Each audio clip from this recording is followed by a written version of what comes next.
we go. So here we got this Chinese season alarm clock, and it doesn't want to work for more than like 5 seconds.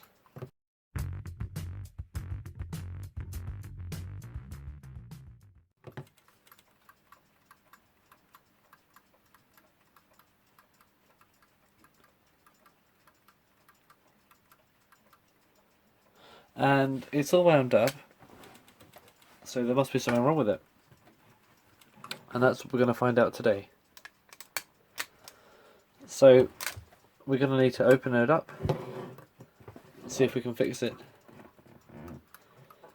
So the first thing to do is unscrew the winders at the back, which unscrew clockwise. And you can tell by the position of these winders and the knobs that this is going to have a very common type of movement.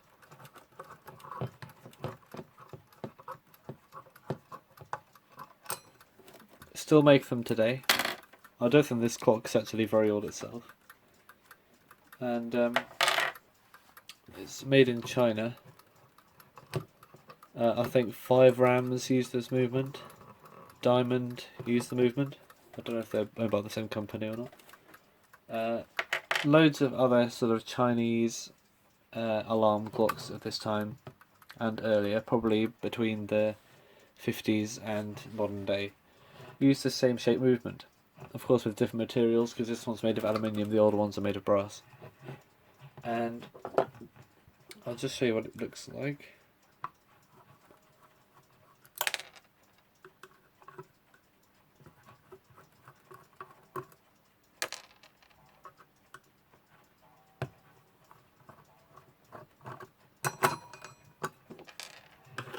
There we go, 3 screws out the way.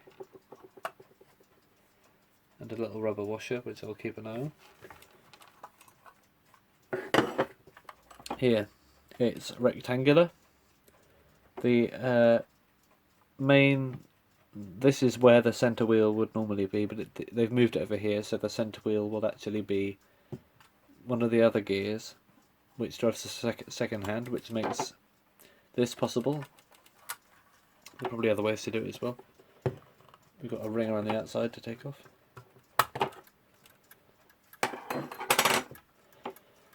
We just need to get this movement out by unscrewing the feet.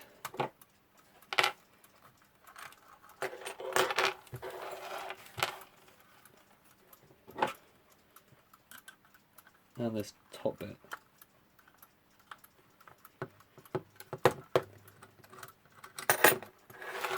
So yeah, this movement will almost always have that little plastic knob that to turn the alarm off with. It'll almost always have the centre wheel over here. It will almost always have that sort of bit coming off there for the pallets. And it will have a sort of, it would look a bit like a chocolate bar. So if I take off this bell mounting thing,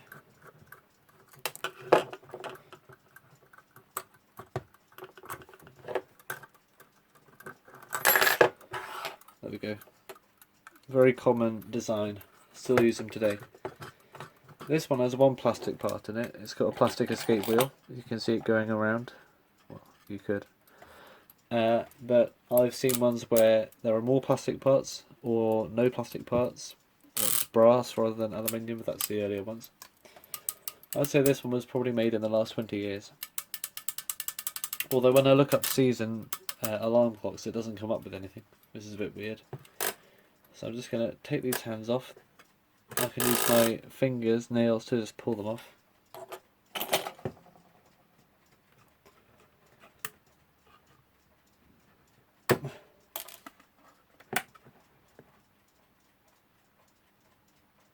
There we go. Hands are off. And to take the face off, it's held in by little tabs like that, so I'll just pop them off like that. It's not the best quality, as you can see, judging by the materials, but also the fact that the hole in the middle is not punched out exactly in the middle. And here's the movement we have to work with. and I need to work out why it's not working for very long. I think it's probably down to grease and grime and stuff, but I don't know exactly, so we're going to have to find out by taking it apart. The first thing to do that is to take this part off here which holds the motion work on. Of course I don't know the exact order because I've never really worked on one of these properly before. I think that looks about right. We've got a washer here to remember. Well, I guess not. Ah, okay. I think we'll first have to take the balance wheel out. Pretty routine thing to do. Pull out the pin. And unthread the hairspring. It'll usually have a kink where the spring went in first, so you know when to put it back. Unscrew, oops, what happened there? Unscrew this nut at the end, which is actually very stiff and it's making my pliers do weird things. Use some bigger pliers on that. There we go. Don't know what happened there. Camera's not focusing, that's what. And then the balance wheel just comes out like that. Checking the ends for any wear. No, they look pretty good. Okay, the next thing to do is undo this nut, which can just be undone. This releases the tension off the alarm.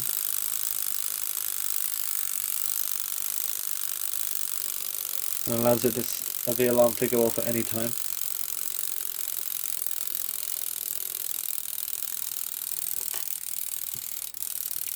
Take off this eye-shaped washer spacer spring, then pull out our alarm timing equipment and the motion work.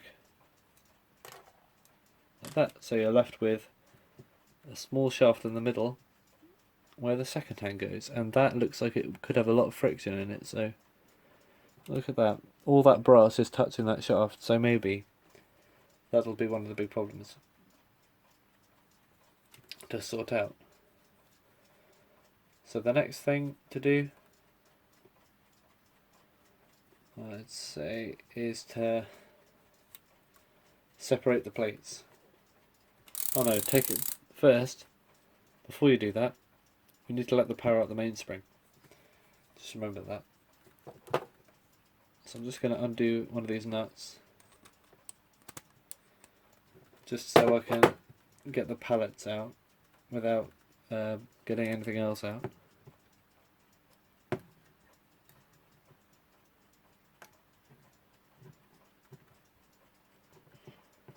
By carefully lifting up the plate at one corner. There we go.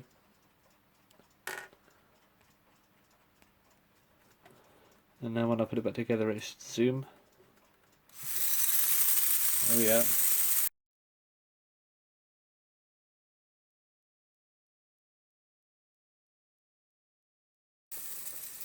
You can see they got this bit on the outside of the frame to stop the spring expanding too much, which is an interesting thing.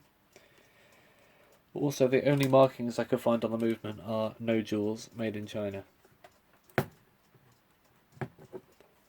So there's no hint of a maker's mark or any particular factory that made this, sadly.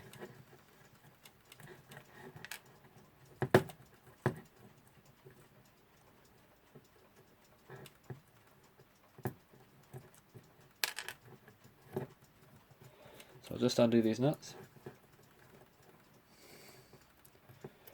And then we should be okay to just separate the plates.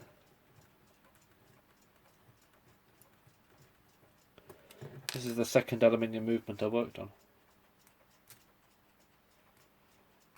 Alright, I think we go in there. Yep, we got it. Now, I'm thankful that this one actually does have separable plates, because you'd expect on a sort of cheap alarm clock like this, they might have riveted them together.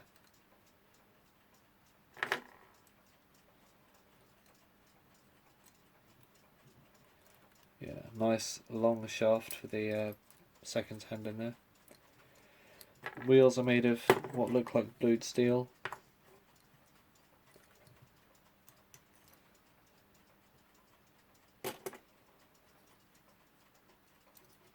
I'll get this spring out. Probably going to explode on me. Oh well. Actually, is it worth putting a clamp around there? Okay, so we're just going to push this spring out like that. Blimey, that was a big spring. I think I'll probably lose all tension if I try to take this plastic pinion off, so I'll leave that there. It's not as dirty as I thought it might be, to be honest, but we'll give it a clean using some special solution which I have prepared. So I'll just dip a cotton bud in some of the solution, which we know as Safe S on this channel. The ingredients at this time of recording I have not made public yet, and probably never will.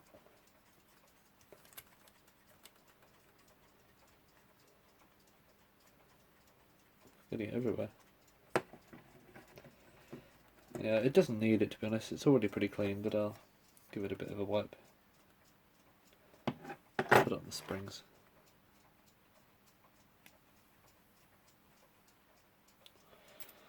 And there's a bit of dirt here and there, but really for an alarm clock that's, I think, definitely is under 20 years old, there's not much to worry about in terms of wear and tear.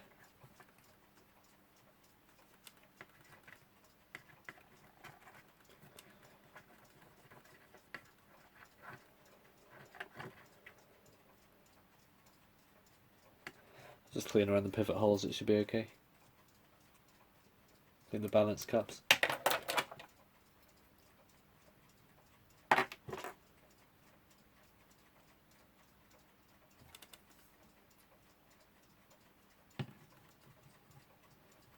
Alright, and then I'll go in with a cloth and just give it a scrub properly.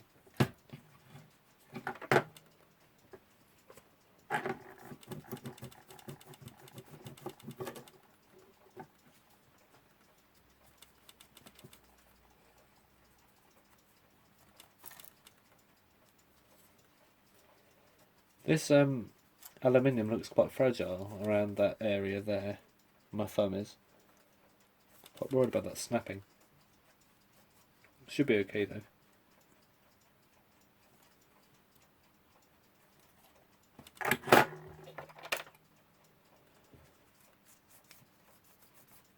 Hammer's attached to this plate by that plastic knob. May as well leave it on there, although you can probably take it off if you want, pop it off. Okay, now I'll dip my... Actually this needs... Does it need a sharpen? No, it doesn't really. I'll dip my cocktail stick in the Safest and just go on these pivot holes.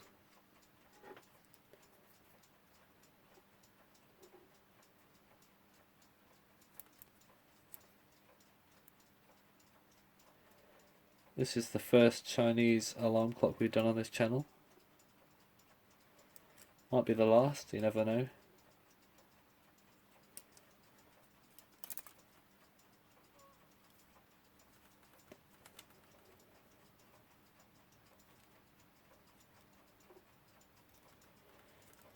Yeah, this is just cleaning stuff, isn't it?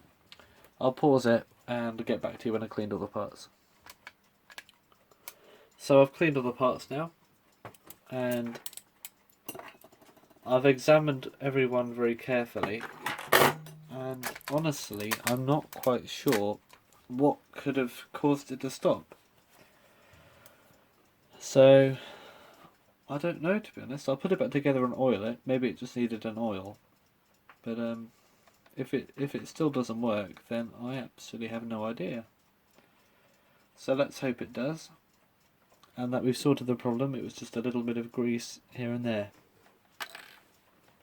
So, To start, we're going to put that spring back, that giant spring. I think it went around here. And I'm just going to wind it up using this. Well, that's the wrong way around, hang on a minute.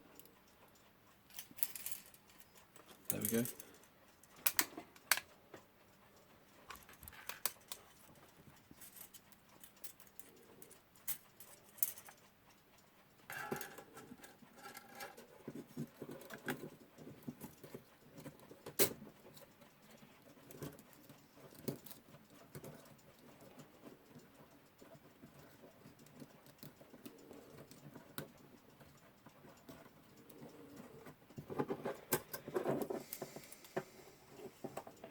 I think you can get tools called mainspring winders that make this job a lot easier, but I don't have one of them.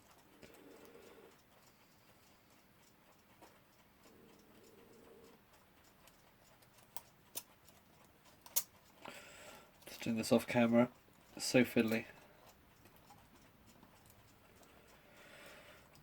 I might actually have to not.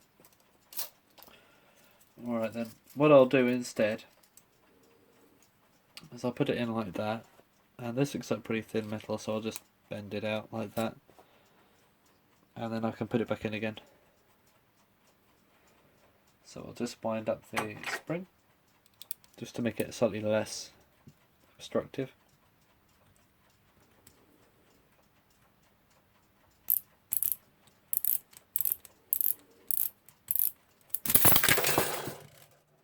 Oops, I don't know what happened there. Something went flying. The spring came off the end of the thing. Okay. Let's try that again then.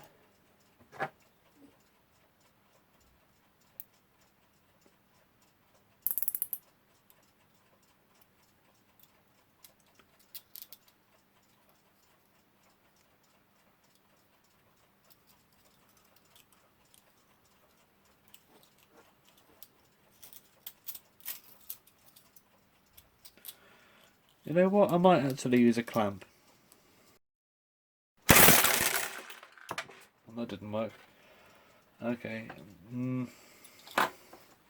I don't know how I'm going to do this. Do I need to use the clamp? It looks like it's going to be more work than just doing it without it. I'm not going to bother. See if I can find the bits that went off later. I don't know what I'm missing until I need it.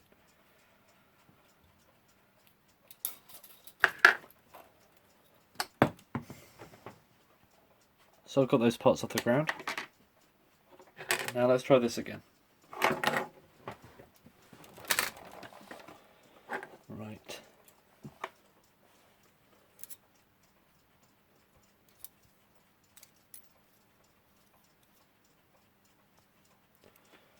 So let's just put it in.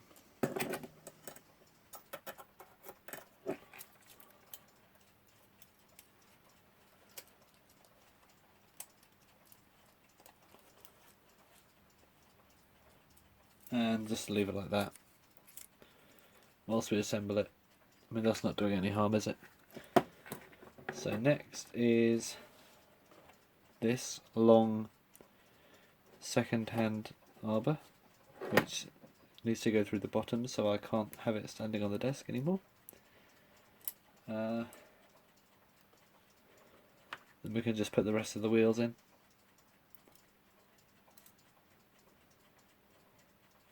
There's another one somewhere, I can't find it.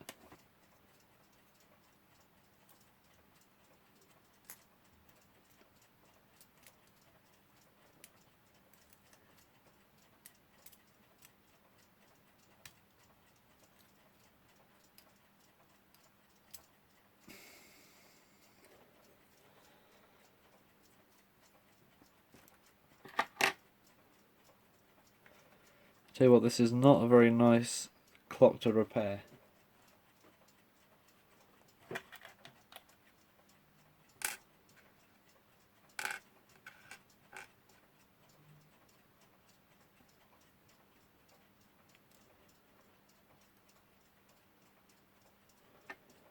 Now the alarm stuff.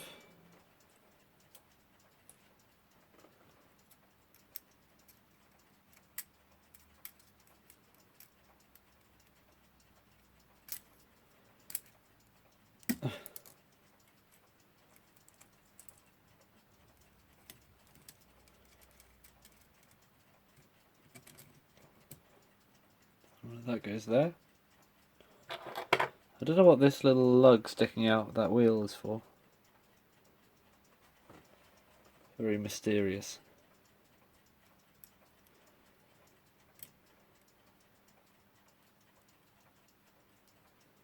Which way up does it go?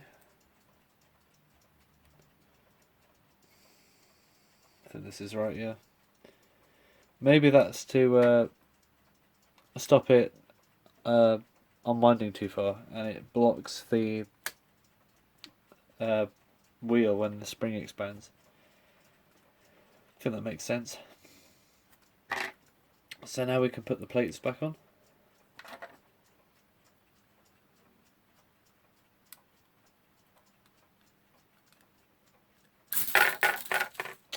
Oh, typical.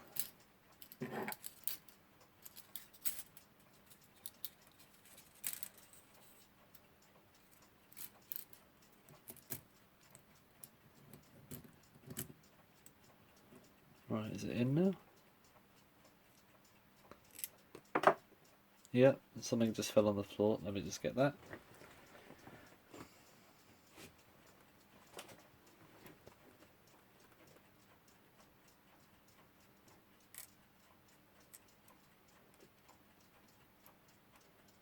Okay.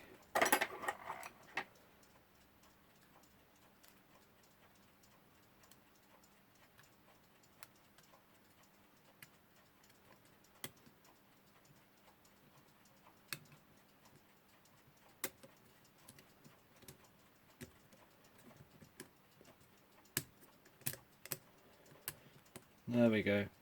Finally we got it sort of together.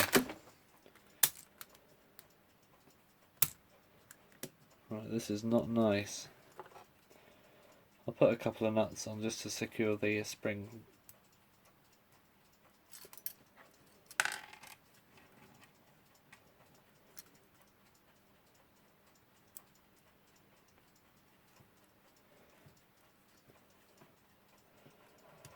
I think we're getting close to half an hour of video, so I'll say this is part 1, even though I'm going to do part 2 immediately after this. I'll just put a break in the video.